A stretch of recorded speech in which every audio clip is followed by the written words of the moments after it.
नमस्कार, स्वागत है आपका एजे क्लासेस में। और मैं अजय सिंह आप लोगों का स्वागत करता हूं। आज हम जानेंगे गुप्त काल से कुछ आने वाले महत्वपूर्ण प्रश्नों के बारे में। इसमें हमारा जो ये पार्ट फर्स्ट है, इसके बाद हम गुप्तोत्तर काल के बारे में जानेंगे। तो आज हम गुप्त वंश के बारे में कुछ महत्वपूर्ण प्रश्नों के बारे में चर्चा करेंगे। तो चलिए शुरू करते हैं। पहला क्वेश्चन है, गुप्त वंश का वास्तविक संस्थापक कौन था? श्रीगुप्त, घटोत्कच गुप्त, चंद्रगुप्त प्रथम और समुद्रगुप्त। तो इसका राइट आंसर है ऑप्शन नंबर सी, चंद्रगुप्त प्रथम जो है इसका वास्तविक। और यहाँ पे एक और हो सकता है कि स्वतंत्र भी पूछा जाए। तो गुप्त वंश का वास्तविक एवं प्रथम स्वतंत्र संस्थापक जो है वह चंद्रगुप्त प्रथम थे। अच्छा, अगर बात हो गुप्त वंश की संस्थापक तो उसका है option number A, Srigupta. Srigupta अगर संस्थापक पूछा जाता है तो आप आसानी से याद रहेगा, सिर्फ आपको गुप्त याद रखना है और श्री मतलब श्रीगुप्त इसके संस्थापक थे। और अगर इसका वास्तविक एवं स्वतंत्र प्रथम संस्थापक ऐसा कुछ क्वेश्चन पूछा जाता है तो आपका इसका राइट आंसर होगा चंद्रगुप्त प्रथम, क्योंकि यह सबसे अच्छे शासक थे दो शासकों के बाद। अच्छा, इनके पिता का नाम क्या था? तो इनके जो पिता थे वह थे घटोत्कच गुप्त। ठीक, और श्रीगुप्त के बाद घटोत्कच गुप्त, उसके बाद चंद्रगुप्त प्रथम। हम क्रमशः अध्ययन करने की कोशिश करेंगे। नेक्स्ट क्वेश्चन है, क्वेश्चन नंबर 2 है, गुप्त साम्राज्य का प्रथम स्वतंत्र शासक जिसने महाराजाधिराज की उपाधि ग्रहण की। अब यहाँ पे हमने बताया प्रथम स्वतंत्र शासक की जब बात आए तो आपको एक नाम क्लिक कर जाना चाहिए। अब आपको आंसर इसका पता होना चाहिए। ऑप्शन ए है समुद्रगुप्त, बी है चंद्रगुप्त प्रथम, सी कुमारगुप्त और डी स्कंदगुप्त। तो इसका right answer option number B, Chandragupta प्रथम गुप्त साम्राज्य का प्रथम स्वतंत्र शासक था चंद्रगुप्त प्रथम। और इसने महाराजाधिराज की उपाधि ग्रहण की थी। ठीक, किसकी? महाराजाधिराज। गुप्त वंश जो है तो मौर्य काल के बाद भारत में साम्राज्य स्थापित करने में सफल हुआ था। मौर्य वंश के विघटन के पश्चात अनेक छोटे छोटे राजवंश उत्पन्न हुए थे और उसके पश्चात यह गुप्त वंश जो था एक विस्तृत साम्राज्य था। क्वेश्चन नंबर 3 है, भारत का नेपोलियन किसे कहा जाता है? नेपोलियन तो किसे कहा जाता है? ऑप्शन ए चंद्रगुप्त प्रथम, बी चंद्रगुप्त द्वितीय, सी समुद्रगुप्त और डी श्रीगुप्त। तो इसका राइट आंसर होगा समुद्रगुप्त। समुद्रगुप्त को भारत का नेपोलियन कहा जाता है। अब समुद्रगुप्त कौन थे? तो समुद्रगुप्त चंद्रगुप्त प्रथम के पुत्र थे। चंद्रगुप्त प्रथम के पुत्र थे समुद्रगुप्त, और इन्हें भारत का नेपोलियन कहा जाता है। ठीक ना? गुप्त वंश के ये महान योद्धा और कुशल सेनापति थे। ठीक, इसीलिए इन्हें विंसेंट आर्थर स्मिथ ने अपनी अर्ली हिस्ट्री ऑफ इंडिया, कौन सी पुस्तक? अगर पुस्तक का नाम एक पूछा जाता है early history of India, early history of India में जो है तो समुद्रगुप्त को भारत का नेपोलियन कहा गया है। किस पुस्तक में? Early history of India. और इसके राइटर कौन है? तो हैं विंसेंट आर्थर स्मिथ।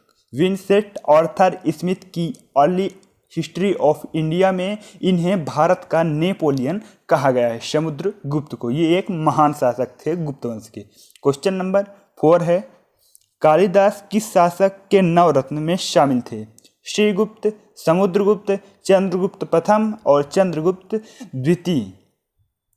तो इसका राइट आंसर जो है वह राइट आंसर है ऑप्शन नंबर डी, चंद्रगुप्त द्वितीय। चंद्रगुप्त द्वितीय के नवरत्न में कालिदास शासक थे। और यह किस क्षेत्र में थे? तो नाटक व काव्य के क्षेत्र में। किस क्षेत्र में? नाटक व काव्य। और धन्वंतरि जो थे वह भी चंद्रगुप्त द्वितीय के शासन काल में थे। धन्वंतरि कौन थे? आयुर्वेद चिकित्सा पुस्तक। ठीक ना? उसके रचना है इनकी आयुर्वेद, और यह क्षेत्र जो है इनका चिकित्सा था। किसका? धन्वंतरि का। और यहाँ पे बात जो हो रही कालिदास की, तो यह चंद्रगुप्त द्वितीय के काल में थे, नाटक व काव्य के क्षेत्र में। और इनकी कृति पूछी जाती है तो एक इम्पोर्टेंट कृति है, तो आप उसके याद रखने की कोशिश करें, अभिज्ञानाशकुंतलम और एक मेघदूत। ये दो इनकी इम्पोर्टेंट कृति थी उस समय जो इन्होंने रचना की थी। क्वेश्चन नंबर 5, विक्रमादित्य की उपाधि धारण करने वाला शासक कौन था? किसकी? विक्रमादित्य की उपाधि। तो ऑप्शन है चंद्रगुप्त प्रथम, स्कंदगुप्त, चंद्रगुप्त द्वितीय और डी कुमारगुप्त। अब आपको एक इम्पोर्टेंट ये है कि ये जो चंद्रगुप्त प्रथम और चंद्रगुप्त द्वितीय थे, ये दोनों ही महत्वपूर्ण शासक थे गुप्त वंश के, और दोनों ही महान शासक थे गुप्त वंश के, ये दोनों। इसलिए क्वेश्चन में कई प्रकार की कन्फ्यूजन, इसलिए आप इनको ध्यान से पढ़िए, ठीक ना। आप पुस्तक बुक जो हो उसमें जरूर देखिए, क्योंकि इनसे कई रिलेटेड क्वेश्चन ऑब्जेक्टिव बन सकते हैं, ठीक ना। तो चलिए हम अपने क्वेश्चन में देखते हैं, विक्रमादित्य की उपाधि धारण करने वाला शासक कौन था। तो इसका राइट आंसर है, तो वही है ऑप्शन नंबर सी, चंद्रगुप्त द्वितीय। यह एक सबसे ज़्यादा शक्तिशाली शासक थे। इन्हीं के शासनकाल में अनेक कवि थे, और यह विक्रमादित्य की उपाधि धारण की थी, ठीक ना। कौन? चंद्रगुप्त द्वितीय। एक इनसे बहुत इंपॉर्टेंट क्वेश्चन है, वह आगे है, देखिए। ये इंपॉर्टेंट क्वेश्चन है, चीनी यात्री फाहियान किसके शासनकाल में भारत आया था। अभी हमने बताया है कि बहुत इंपॉर्टेंट नेक्स्ट क्वेश्चन है, ओके। चंद्रगुप्त प्रथम, चंद्रगुप्त द्वितीय, समुद्रगुप्त और श्रीगुप्त। तो इसका राइट आंसर जो है वह है ऑप्शन नंबर बी, चंद्रगुप्त द्वितीय। किसके शासनकाल में? चंद्रगुप्त द्वितीय के काल में चीनी यात्री फाहियान भारत आया था। अच्छा, ये बहुत बार पूछा जा चुका है क्वेश्चन कि फाहियान किसके शासनकाल में आया था, तो अब आपको आसानी से याद रहेगा। आप विक्रमादित्य याद करिए। विक्रमादित्य कौन थे? चंद्रगुप्त द्वितीय थे, उन्होंने उपाधि धारण की थी। और चंद्रगुप्त कौन थे? तो चंद्रगुप्त से आपको याद आना चाहिए गुप्त वंश के। तो किस शासन या किस काल में भी पूछ सकता है, तो किस काल में? गुप्त काल में, ठीक। चीनी यात्री भारत आए थे, और किस शताब्दी में? तो 5वीं शताब्दी में। किस शताब्दी में? 5वीं शताब्दी में भारत आए थे। क्वेश्चन नंबर 7, वराहमिहिर किस शासक के दरबार में थे?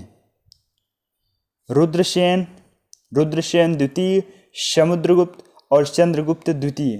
तो इसका राइट आंसर कौन सा है? तो चंद्रगुप्त द्वितीय। हमने बताया कि सबसे प्रमुख शासक और सबसे महान शासक गुप्त वंश में चंद्रगुप्त द्वितीय है। ये एक विशाल और एक महान शासक थे। इनके शासन में कई महान कवियों ने काम किया था, ठीक ना। तो इसका राइट आंसर चंद्रगुप्त द्वितीय। वराहमिहिर किस शासक के दरबार में थे? अच्छा, वराहमिहिर किस क्षेत्र में थे? तो ज्योतिष विज्ञान। किस क्षेत्र में थे? ज्योतिष विज्ञान के क्षेत्र में उनके दरबार में थे। और इनकी एक रचना है, कौन सी रचना है? बृहद संहिता। कौन सी? बृहद संहिता। इनकी यह एक रचना है, ठीक ना, कृति है। तो यह आप कृति भी याद रखिए, क्योंकि कई सारे एग्जाम्स में कृति ही पूछी जाती है, बृहद संहिता। चलिए नेक्स्ट क्वेश्चन देखते हैं। क्वेश्चन नंबर 8 है, चंद्रगुप्त द्वितीय अपनी पुत्री प्रभावती गुप्त का विवाह किसके साथ किया था? चंद्रगुप्त द्वितीय जो थे, उनकी पुत्री प्रभावती गुप्त थी, उनका विवाह किसके साथ हुआ? ए रुद्रसेन, बी रुद्रसेन द्वितीय, सी पुष्यमित्र और डी कनिष्क को। तो इसका राइट आंसर होगा ऑप्शन नंबर बी, रुद्रसेन द्वितीय के साथ अपनी पुत्री का विवाह किया था। अब इसको आप याद कैसे करेंगे? चंद्रगुप्त द्वितीय और रुद्रसेन द्वितीय दोनों में है, तो आपको आसानी से याद हो जाएगा। अच्छा, रुद्रसेन द्वितीय किस वंश के थे? तो यह वाकाटक वंश के थे। किस वंश के थे? वाकाटक वंश। अच्छा, गुप्त काल जो है वह किस शासक के बाद उत्पन्न हुआ था? तो कुषाण वंश। या किस वंश के पश्चात? तो कुषाण वंश। कुषाण वंश के शासक प्रमुख कौन थे? कनिष्क। उसके बाद गुप्त साम्राज्य का उदय होता है। नेक्स्ट क्वेश्चन, क्वेश्चन नंबर 9, गुप्त संवत कब प्रारंभ हुआ? ए 316 ईसा पूर्व, 317 ईसा पूर्व, 318 ईसा पूर्व, 319 ईसा पूर्व। तो इसका राइट आंसर है ऑप्शन नंबर डी, 319 ईसा पूर्व। और 319 ईसा पूर्व में किसने किया? तो चंद्रगुप्त प्रथम ने, ठीक ना। यह 4वीं शताब्दी में प्रारंभ हुआ। तो यह कब प्रारंभ हुआ था गुप्त संवत? तो 319 ईसा पूर्व में प्रारंभ हुआ था। क्वेश्चन नंबर 10, किसके शासन काल में नालंदा विश्वविद्यालय की स्थापना की गई थी? एक कुमारगुप्त द्वितीय, स्कंदगुप्त और विष्णुगुप्त। तो इसका राइट आंसर जो है, इसका राइट आंसर होगा कुमारगुप्त प्रथम। कुमारगुप्त प्रथम के शासन काल में नालंदा विश्वविद्यालय की स्थापना की गई थी। और नालंदा विश्वविद्यालय भारत के प्राचीन विद्यालयों में से एक है, ठीक। तो यह कब हुई थी? कुमारगुप्त के शासन काल में। नेक्स्ट क्वेश्चन है, कुमारगुप्त प्रथम के बाद कौन शासक बना था? विष्णुगुप्त, श्रीगुप्त, स्कंदगुप्त, घटोत्कचगुप्त। तो इसका राइट आंसर है स्कंदगुप्त। स्कंदगुप्त जो है तो कुमारगुप्त के बाद शासक बने थे। किसके? कुमारगुप्त प्रथम के बाद। प्रथम या द्वितीय ये सब इसलिए आते हैं क्योंकि उनमें बाद में दूसरे शासक उसी नाम के होते थे, इसलिए इसको प्रथम व द्वितीय में बांटा गया है इतिहास के क्रम में। प्रथम, द्वितीय, तृतीय, या 3 नाम हो जाते थे तो तृतीय हो जाता था। ठीक ना। क्वेश्चन नंबर 12, भारत का शेक्सपियर किसे कहा जाता है? तो भारत का शेक्सपियर जो है ए कालिदास, वराहमिहिर, आर्यभट्ट और धन्वंतरि। तो किसे कहा जाता है? तो ऑप्शन नंबर ए कालिदास को कहा जाता है। कालिदास को कहा जाता है। ठीक ना। यह एक जो थे वह विलियम शेक्सपियर एक प्रमुख कवि थे, उनके आधार पर इन्हें जो है तो भारत का कालिदास को कहा जाता है। क्वेश्चन नंबर 13, गुप्त काल में शासक के बाद सबसे प्रमुख अधिकारी कौन होते थे? इस तरह के क्वेश्चन कभी कभी एग्जाम्स में फंसाने के लिए आते हैं। तो गुप्त काल में शासक के बाद, ध्यान से पढ़िए, शासक के बाद जो प्रमुख शासक था और उसके बाद प्रमुख अधिकारी कौन होता था? ए महामात्य, श्रीमान, प्रधान या कुमारामात्य? तो इसका राइट आंसर होगा कुमारामात्य। जो प्रमुख अधिकारी होते थे महाराज के या शासक के बाद तो वह होते थे कुमारामात्य। ठीक। क्वेश्चन नंबर 14, सूर्य सिद्धांत नामक ग्रंथ की रचना किसने की थी? आर्यभट्ट, नागार्जुन और वराहमिहिर, चाणक्य? तो इसका राइट आंसर होगा आर्यभट्ट। आर्यभट्ट ने सूर्य सिद्धांत नामक ग्रंथ की रचना की थी। इसके अनुसार क्या होता है? पृथ्वी अपनी धुरी पर घूमती है और उसमें ब्रह्मांड संबंधित कुछ अन्य तथ्य लिखे गए थे। अच्छा, गुप्त वंश को एक आप याद रखना है, विज्ञान व तकनीकी का भी काल कहा जाता है। इस काल में काफ़ी विकास हुआ था इन सब क्षेत्रों में।